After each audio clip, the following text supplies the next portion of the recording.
Right, guess we should probably get going. Hi everybody, my name is Alan Hoey. I'm here to talk about security for product developers. Whoa, that is a really scary mic. So I'm Alan Hoey. I work at the Code Distillery in Bristol. I do security audits and performance work there. We've been doing that for about a year now. And I'm also Plone security team, and I do day-to-day development, Plone work in Team Rubber. And basically, we're talking today about security for products. We've got an awful lot of add-ons. We've already seen a couple of talks today where people have been talking about the large number of add-ons. We're getting new development of, this year particularly. And they're not audited the same way as Plone Core is. Plone is reasonably secure. It's got a really good track record, which is hampered somewhat by the fact that it doesn't necessarily cover add-ons. So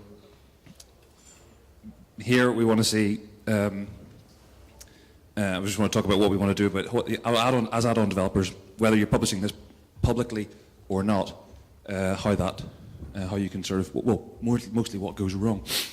There seems to be this sort of expectation that Plone does this by magic. It's mostly because Zope's security model gets in the way a lot. You get an awful lot of unauthorized exceptions and things whenever things start going wrong. There's a little bit of an assumption there about magic.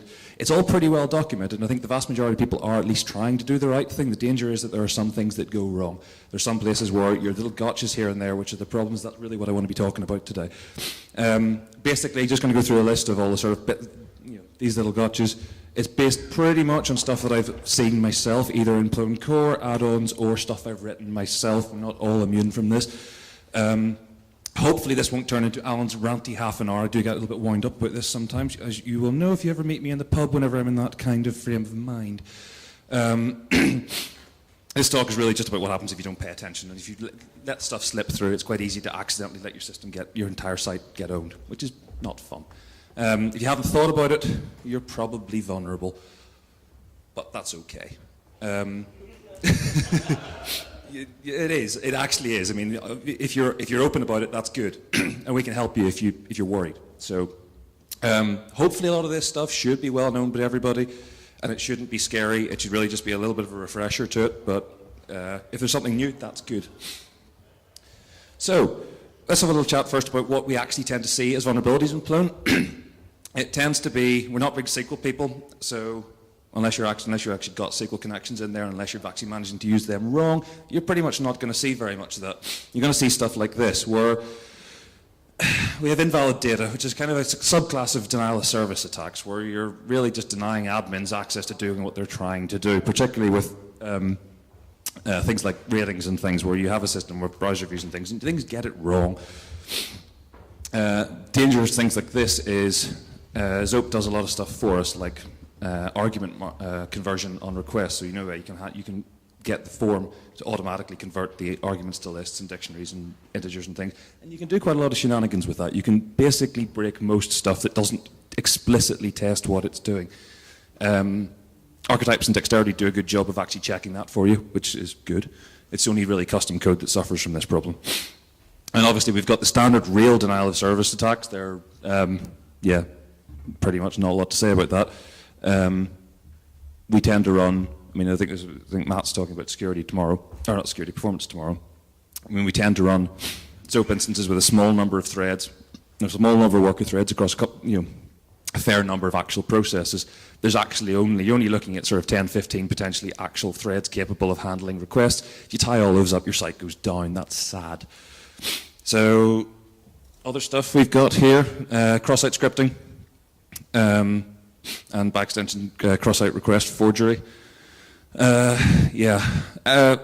XSS is underrated massively in my opinion, particularly in Plone. Plone, there's a lot of stuff there. I mean, the cross-site request forgery protection in Plone is completely circumvented if you have an XSS vulnerability. Even if it's only reflective, you can get into that.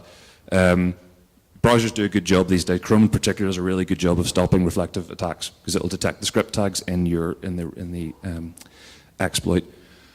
But yeah, CSRF obviously is dangerous. If you've got if you can convince an admin to visit an evil site, and we've done a really good job in this recently. Plone Protect stuff is all in there, and we've got protection for that and a system for protecting that. But it's not perfect. There's ways around it. Yeah. Of course, there's always the game over situation. We're working with content management system. We have content. It's important for that content to be private and only visible to who it's actually supposed to be visible to. So that's a pretty common one, actually, is where we have little vulnerabilities that cause leaked data. Arbitrary code execution, obviously, is complete and utter game over, possibly for the instance, possibly also for the box. And that's happened quite frequently. It's not as uncommon as it sounds. We'll talk in a minute about how Zope traversal works and how Zope actually does its object publishing. And it's quite easy to muck that up by accident. We've had that one. We had a classic one. Was it 2007, the pickle problem? Yeah, sometime around about then. Basically, we had our status messages as encoded as Python pickles. This is Plone core. And Python pickles aren't secure. You can put arbitrary code into that. We were running that on the unpacking. So stay away from pickles. But anyway, why should you care? Ultimately, a lot of us are trying to get packaged products done. A lot of us aren't developing and doing stuff in the public, releasing it publicly. There's a sort of assumption that this stuff is actually, that you can do the security obscurity thing and get away with it. Can't really. I'll talk about that in a minute. Pretty much, it's not magical. As I said before, Plone does a lot of stuff for you, and there's a lot of cases where it will do a little bit of help for you, but it won't actually fix it. And it is an absolutely horrific experience being ended the phone call whenever a site has been broken into. It's just not a fun way to start the day, especially at 7:30 in the morning, dragged out of bed. It makes us all look bad whenever these things go wrong. Like, it's not good. And we've been pretty lucky so far as a community. Plone is, despite being run on a couple of really high-profile sites, it's actually really, really rare for it to get targeted in any kind of directed attack. The attacks we tend to see are just standard scripting things and cross-site scripting vulnerabilities, and then the occasional automated tool for doing things. But generally, it's all right. Yeah, we have the big thing at the moment here is that we have an awful lot of add-ons that are new, and not a lot of them are curated. We don't have a curated list of everything that's good. We can't say these add-ons are safe, these add-ons are guaranteed, and it's fine. We have this huge ecosystem going on, and we have no way of actually formally saying, no, you should totally be using this one. This particular ratings package or this particular content type is actually okay. We don't have any system for that yet. It'd be nice to do that. We'll probably try and do that in the next year or so, but right now, everybody's on their own. The most important one for me, the reason why I actually came here to talk about this, is a lot of people will get penetration tests done. We'll do custom development, bring in a couple of add-on packages, tie the whole thing together, and get a penetration test done. This is pretty standard for any big deployments. Turns out they don't really find anything. They tend to just run automated scripts, produce a list of URLs. Perhaps they find a couple of XSS vulns. That's good. They at least find something, but they don't find the real problems. They really tend to miss the actual problems. They miss the publishable methods that cause problems, and they miss quite a lot of stuff that generally would scare you. So let's get going into this then. Let's talk about Zope. Obviously, Plone is built on Zope. Zope is an object publishing framework, and yeah, Zope has a really kind of liberal interpretation of what object publishing actually is. It'll pretty much publish anything, which is slightly terrifying. Any object on any Python object, any sub-object of that, if its name starts with an underscore, or sorry, doesn't start with an underscore, and it has a doc string, it's eligible for publishing. So everything. So if you've got custom content types with callables on them, if you've got attributes in there, anything, all of that is fair game. You can get to that through the web on your browser. You just stick / whatever my callable is in the end of it. Zope will call it for you. It'll do a couple of really nice things. It will format all the arguments. It will tell you what you've done wrong.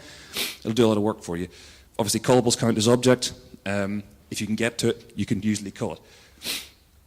Obviously, security declarations that we all have seen, no doubt, they're the only correct way of preventing yourself from publishing too much stuff. I'll talk about this in a minute, but you have a system for marking objects as private. The docstring thing, quite often you see people using the underscore thing as the only way to mark objects as private. It doesn't guarantee you that, and not putting a docstring, and it's quite common for people to put just a Python comment rather than docstring. I've seen that quite a lot. That works really well until somebody comes along and is all well-meaning, decides that they need to put in just a comment in there and think, oh, well, this needs to be a couple of lines long, so I'll change this comment, turn that to an ordinary real doc string. This has happened regularly. I've done it myself quite recently, actually, slightly embarrassingly. But yeah, things like backwards compatibility notices and stuff tend to be where this goes wrong. If you're talking about, there's the BBBs and the to-dos and the XXX, and then doc tests as well tend to cause this to go a bit wrong. So you got to be careful with that. And there's other little ways in which things can go wrong. I mean, you can decorate a method with a decorator. The wrapped function can have a doc string. That's given you the doc string. That's made it publishable. Monkey patches as well, obviously.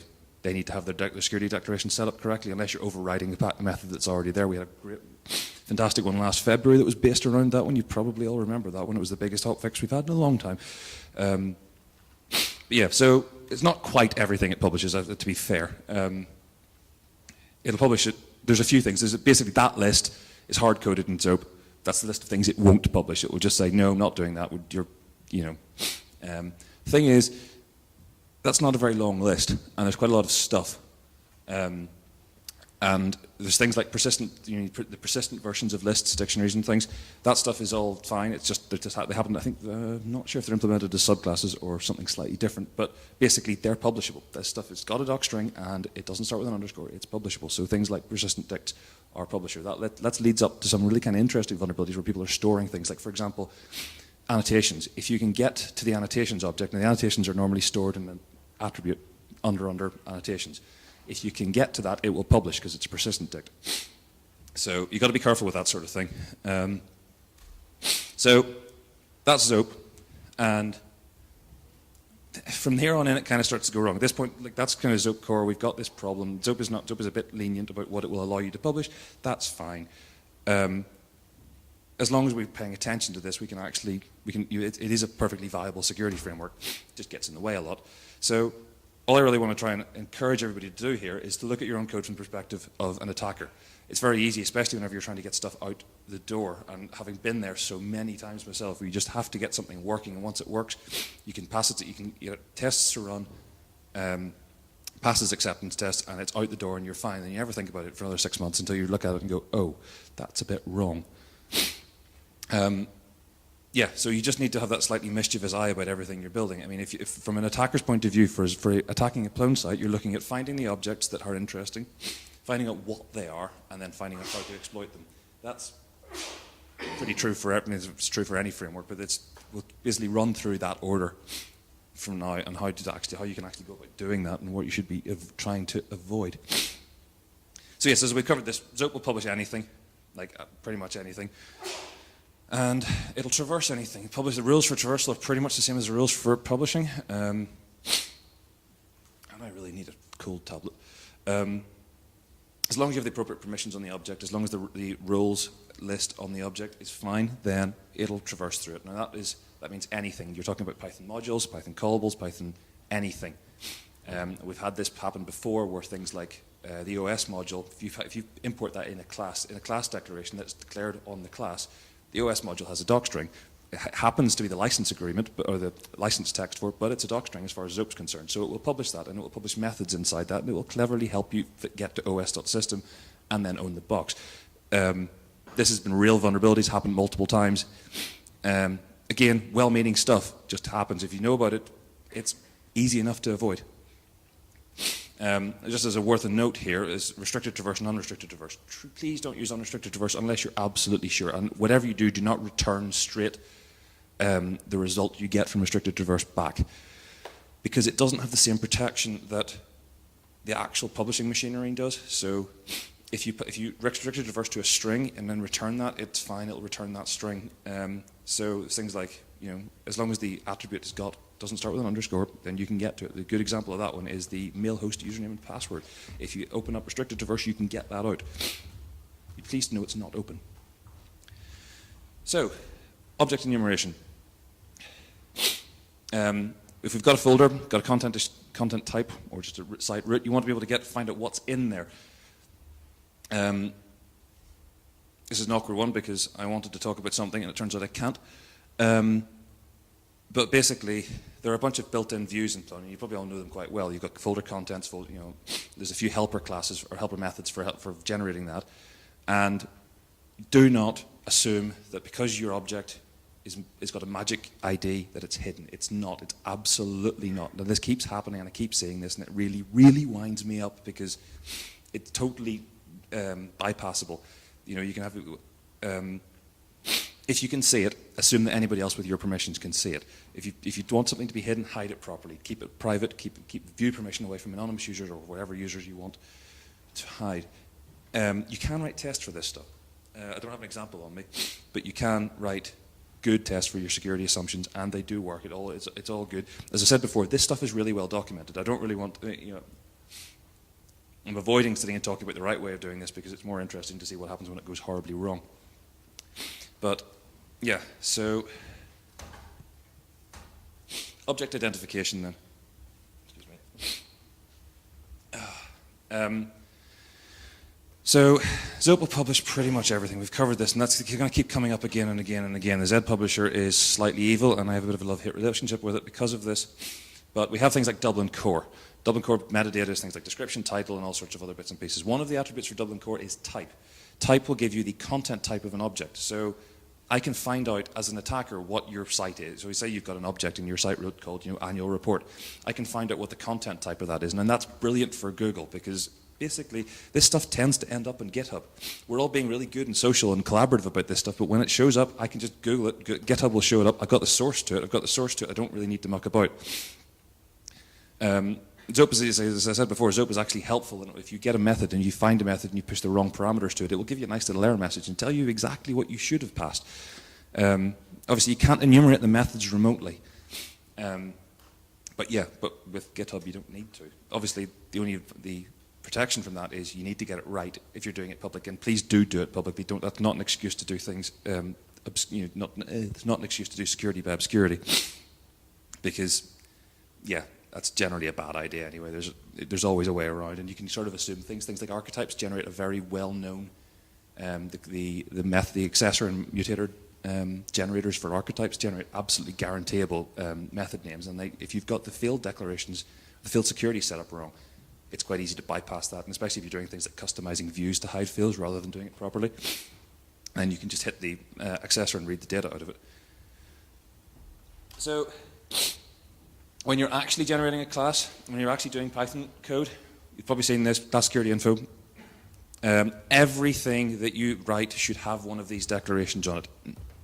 We're all rubbish at this because it's a pain. And things like browser reviews and places, there's always places where this is an absolute nightmare to get it in.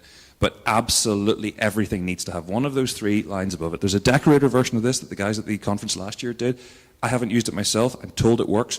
But that will stop the biggest mistake from this happening, which is the typo. So if you're declaring something protected, if you declare the permission wrong, that's good because it will stay locked because you'll never have that permission. If you declare the method name wrong, it doesn't even whinge at you. If you do conflicting ones, it'll throw an error message. I don't think it throws an error if you... I can't remember off the top of my head. But yeah, you got to be really careful with this stuff. The decorated version is a significant improvement on mistakes in this one, and it's scarily common to see this because most people don't look at the log messages for the permission declarations to be incorrect. Yeah, the other little bit of interesting thing is class security info, which is not the one I've used there, is open by default.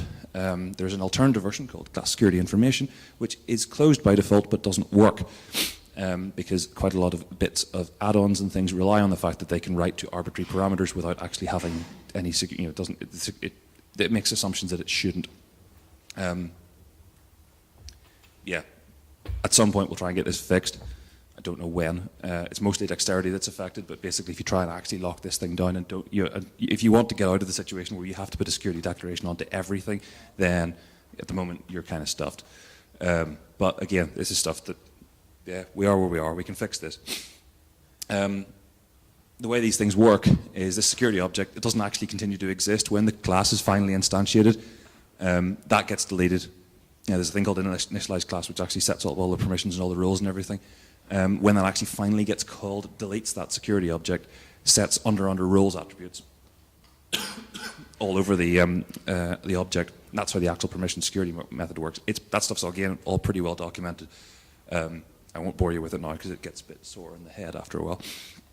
Monkey patches wreck this. Subclasses also slightly wreck this. This is another reason why you shouldn't use monkey patches unless you absolutely have to. Monkey patches need security declarations just the way everything else does.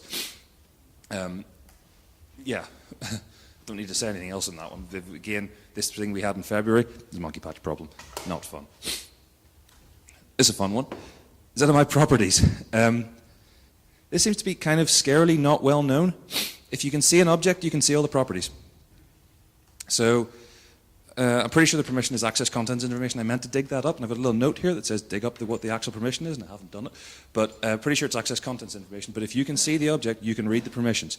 So that opens pretty much everything. So things like the permissions on the root of the site properties object, so things like the color.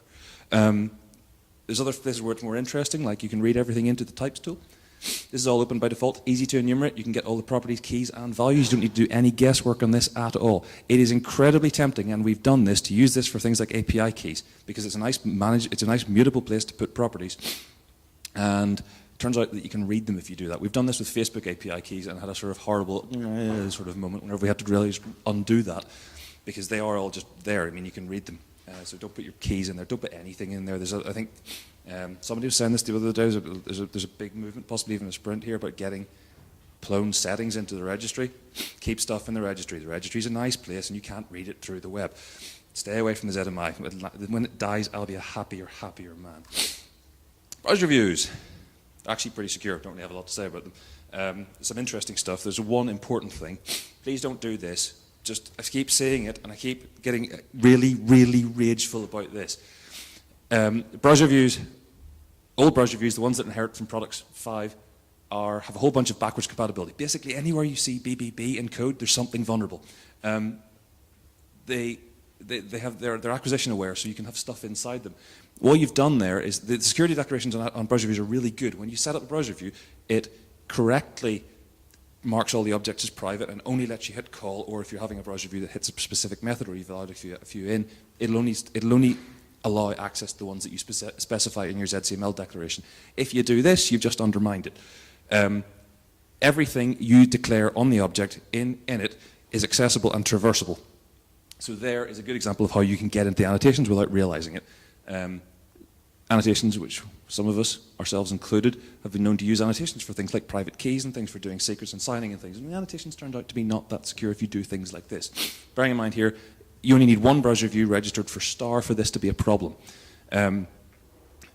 Register your browser review specifically. If you don't do that, you're doing evil. Because it doesn't. The call method won't be run. So if you can have all you want in the call method. You can set up the content. You can do things that are specific to the content type. But I don't need that. I just need that. And all I can do is go to your browser review /annotations, and then I can go in /annotations /my secret key, read it out. Easy, kind of scary, but that's where we are. Dexterity views, interestingly, are more secure. Significantly so. They inherit from a different base class, and they prevent all traversal through them, which is brilliant. But I don't actually know. I'm trying to figure out at the moment exactly which views need the traversal stuff and which don't, and try and move the base classes around a bit so it's not so mad. Plone Protect, I've already mentioned this. This is our Csrf protection. It works really well. Please use it, but only when you need to. The authenticator tokens that we generate, there's no way of guaranteeing where they were meant to be used. So you can, if you accidentally make it easy for somebody to generate a token, then you're not helping the situation. But basically, put it on all forms that you think you want to. Well, put it on all forms, but just don't put it anywhere that it doesn't really need to be Csrf protected. It does make tests an absolute pain because, well, everything with decorators makes tests an absolute pain. Also, you have to get the authentic token correctly for actually running the test. So, as Matt was suggesting at lunchtime, I was talking to him about this, splitting this out into a publishable object and a wrapped, publishable protected method and a wrapped private method is probably the correct way of doing this, because then you can write tests easily and it's easier and life is generally better. While talking about Plone Protect, there's also the post-only decorator that will prevent non-post requests from being processed. It doesn't solve all problems. You can fake a post request with JavaScript. Use it in conjunction with Plone Protect, and everything's good. So, last couple of things here. I want to run through acquisition. really just mentioning it because it's scary. Acquisition is terrifying from a security standpoint because you've got all this stuff in Portal Skins, which is magically available everywhere, and that's not good. I don't have any specific examples for this one, but just the fact that you can have a script and have it appear everywhere and accessible potentially everywhere is a little bit scary. Just be aware that your script might be being run somewhere it's not supposed to. Again, Portal Skins, you can enumerate that remotely, and also you can look it up in GitHub to see what's in there. So if you're writing scripts and stuff that are using acquisition, don't forget the word container. It's not dirty. Most people just use context when they're doing through the web scripts and things like that. Container is safer and better because that will guarantee that it's the container of the script, not the actual object, and there's no danger. Now this one is the dangerous one. This was actually the whole reason why I was talking about ranting this morning. This is earlier on. This is a little bit of a problem for me. Restricted Python is horrendous, and I hate it so much. Consider it defense in depth. It's not actually safe. It sounds harsh. Don't give restricted Python control to users who are not trusted. I mean, you have to be at the position where you have to trust them with the site as well as everything else. It's very easy to bypass it accidentally. Restricted Python, the only thing you need to get out of restricted Python is full access to real getAttr. Restricted Python uses a wrapped version, which is really good, but if you get real getAttr, you can get out of the modules and everything ends badly. Same goes for tails expressions. I only mention this because I've seen this done a couple of times for doing content customization and things. Personally, I'd like to see restricted Python die and get replaced with a much more locked down version for doing management scripts and then move things out to browser views, but I do take the argument that restricted Python is lovely for doing some problems. Nothing else, it's a trivial denial of service vector. You can write a while loop in that and then hit it whatever number of instances you've got and your site goes down. This is the other reason why I don't like it. It's trivial to accidentally bypass it. Allow module. Don't use allow module. Please use module security info. Look it up. Use it much the same way as you use class security info, but you can specifically allow the methods you want. If that is my package.utils and I have that code, system is accessible. That's game over. If you're in restricted Python, that's just, it thinks that's fine. It's clever enough to protect modules, so I just imported OS there. I can't get into my my package utils OS, but my package utils system there is callable. And my func, obviously, that was a bad example. I don't know how I did that. It was late. But yeah, system is open, free as well as wrapped. DPT. It's pretty safe generally. Actually, we've got quite the tails system is pretty. Tails expressions are pretty good. Only one I would note would be this: please don't write structure unless you need to, unless you're absolutely sure you need to, unless you're rendering a view manager or you're rendering something that you know is structured. Don't generate HTML in your browser views. Do it with a template and get the code to build it correctly. It'll go wrong, and then somebody will be sad. It'll be an XSS film, and you'll all be kind of unhappy people.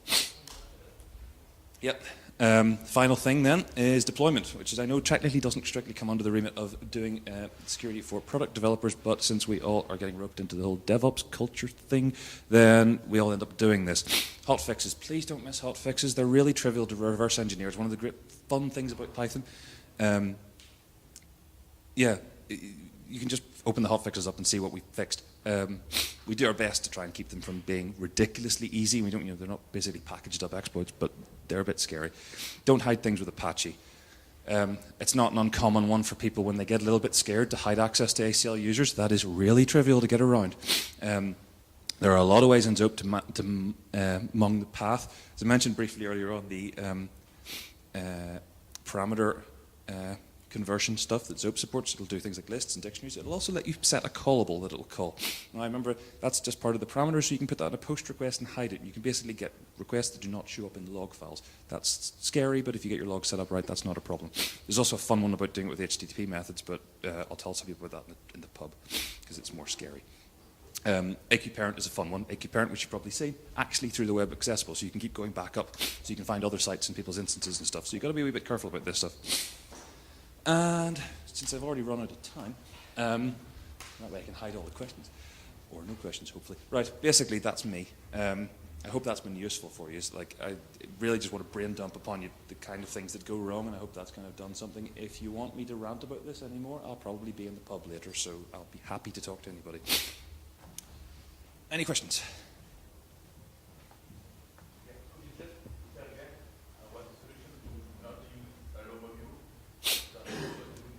Yeah, so the question is, what's the correct solution as opposed to using allow module? There's things, so so we've got class security information. There's a similar constructor called module security info, and you can use that, and you can declare that the same way as you do it with your class security info on your classes. So you can say module security info my class declare protected. And you can put permissions on it, and it's the correct way of doing it, and you don't get any kind of dangerous, scary things with a allow module. Sorry.